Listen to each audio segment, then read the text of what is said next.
तो hello everyone, welcome to my YouTube channel study with VAV.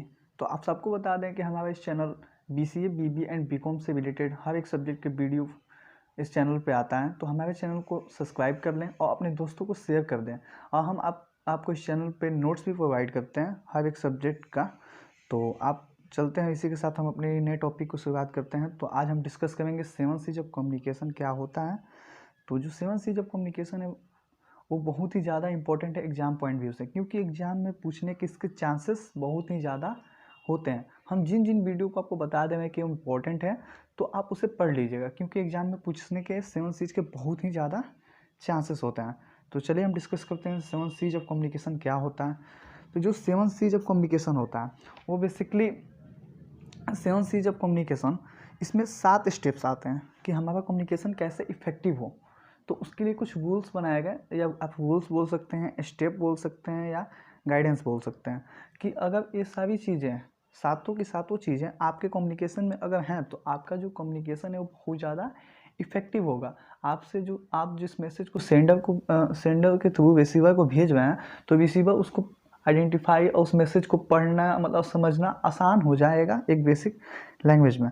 तो बहुत ही effective communication हो जाएगा आपका। तो चलिए हम एक एक करके डिस्कस करते हैं कि 7 सीज ऑफ कम्युनिकेशन कौन कौन से होते हैं। तो पहला 7 सीज ऑफ कम्युनिकेशन में होता है क्लियरिटी, दूसरा होता है आपका कंप्लीटनेस, तीसरा होता है कॉन्सियसनेस, चौथा होता है कंसिडरेशन, पांचवा होता है कॉन्क्रीटनेस, छठा होता है करेक्टनेस एंड सातवां होता है कर्टेसी। तो इसका हम 2 वीडियो बनाएंगे, एक पार्ट 1 एक पार्ट 2। तो क्योंकि ये वीडियो बहुत लंबा हो जाएगा तो आपको डिस्टर्ब होगा, इसलिए हम इसका पार्ट 2 पार्ट कर देंगे, जिससे आपको आसानी होगी समझने में। तो चलिए हम एक एक करके इसको अच्छे से डिफाइन कर रहे हैं। तो क्लियरिटी सबसे पहला टॉपिक है, क्लियरिटी। तो आपको बता दें क्लियरिटी से आपको क्या आइडेंटिफाई हो रहा है कि क्लियरिटी में क्या हो सकता है। तो क्लियरिटी का मतलब कि जो आप मैसेज किसी को बोलना चाहते हो उसमें क्या हो, क्लियर मीनिंगफुल इन्फॉर्मेशन हो, कि आप जो कहना चाहते हो क्या हो, क्लियर हो, जिससे कि आप बातों को घुमाएं नहीं। तो इसका डिफिनेशन को पढ़ लेते हैं हम। An effective communication must be clear about what he wants to say, that purpose of communication should be very much clear to communicator.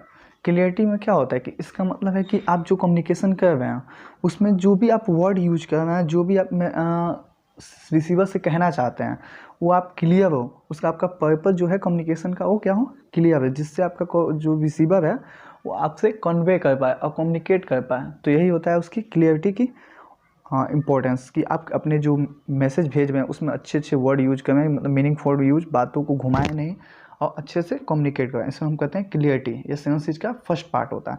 तो हम क्लियरिटी के कुछ फीचर्स देख लेते हैं कि इसके फ़ायदे क्या हैं। तो फीचर्स ऑफ क्लियरिटी कम्युनिकेशन के 2 हम इसमें आपके फीचर्स लिखे हैं क्लियरिटी के, कि क्या क्या इसके प्रॉफिट हो सकते हैं। तो इट मेक्स अंडरस्टैंडिंग ईजियर, मतलब कि आप आसानी से, क्या होता है जो सेंडर जो मैसेज भेजता है उसे आसानी से रिसीवर समझ लेता है, क्योंकि उसमें क्या है, सब चीज़ें क्लियर स्पष्ट हैं एक तरह से, कि वो चीज़ों को क्या कर सकता है, ईजी वे में समझ सकता है कि सेंडर उससे कहना क्या चाहता है। जैसे कि अगर आप अपने फ्रेंड से कम्युनिकेट कर रहे हैं, आपका फ्रेंड कुछ अपनी बातों को घुमा रहा है, तो आप कम्युनिकेट उससे उसकी बातों को कन्वे करने में थोड़ा टाइम लगेगा आपको। लेकिन अगर आपका दोस्त आपसे अच्छी वे में और डायरेक्टली आपसे कम्युनिकेट कर रहा है, ना ही कोई डिफ़िकल्ट वर्ड यूज कर रहा है, तो आप क्या उससे आसानी से कम्युनिकेट कर पाएंगे और उसकी मैसेज जो कहना चाहता है उससे आप सेटिस्फाई हो जाएंगे। Complete clarity of thoughts and ideas enhance the meaning of message. जो भी इंफॉर्मेशन आप रिसीवर को बताना चाहते हैं उसमें कंप्लीट होगा और क्लियरिटी होगा, तो जो भी आपके आइडिया एंड थॉट्स हैं वो मैसेज जल्द ही रिसीवर समझ पाएगा। ठीक है, तो आगे हम देखते हैं 7 सीज के दूसरे टॉपिक को, जिसका नाम है कंप्लीटनेस। यहाँ पे देखिए अभी क्लियरिटी आई, अब दूसरा क्या आया, कंप्लीटनेस। कंप्लीटनेस का मतलब कि पूरी चीज़ फुलफिल हो। जैसे कि आपसे कोई टास्क पूछा जाता है, क्या आपने उस टास्क को कंप्लीट किया था, आप बोलते हैं हाँ एकदम मैंने उसको पूरी तरह से कंप्लीट कर लिया। तो वही यहाँ पे इसका मीनिंग होता है कम्युनिकेशन के हिसाब से। तो इसका डिफिनेशन हम एक बार पढ़ लेते हैं, उसको अच्छे से आपको समझा देंगे।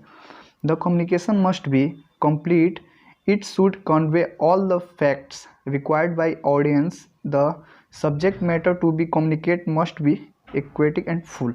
जो भी आप मतलब, जैसे कि आप कहीं शॉप पे गए, आपने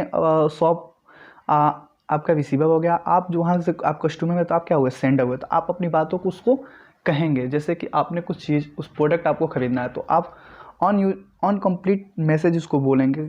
आधा सामान ने आपने बताया उसको, आधा सामान आपने नहीं बताया, तो क्या होगा, वो आपके आधे सामान ही देगा जो आपने उसको बताया। तो इसीलिए आप पूरी अपने जो भी आपके ज़रूरत के सामान है, आप फुल्ली उसको कंप्लीट वे में आपको उसको बताएंगे, तो आपको वो कंप्लीट वे में आपको सारी चीज़ बाहर निकाल के दे देगा दुकान, शॉप से।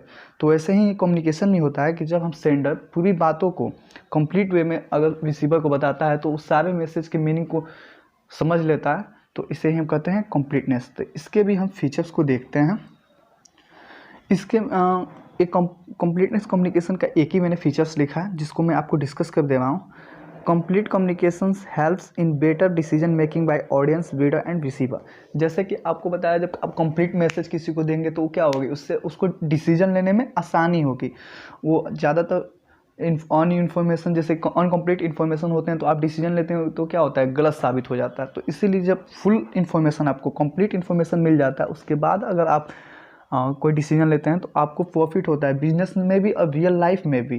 तो इसलिए कंप्लीट मैसेज को होने से आपका कम्युनिकेशन इफेक्टिव होता है। तो इसी के साथ हम इसका 7 चीज़ का तीसरा देखेंगे हेडिंग, जिसका कंसिस्टेंस होता है। तो इसका मतलब क्या होता है, पहले हम आप डिफिनेशन पढ़ दें, उसके बाद आपको इसको समझाएंगे।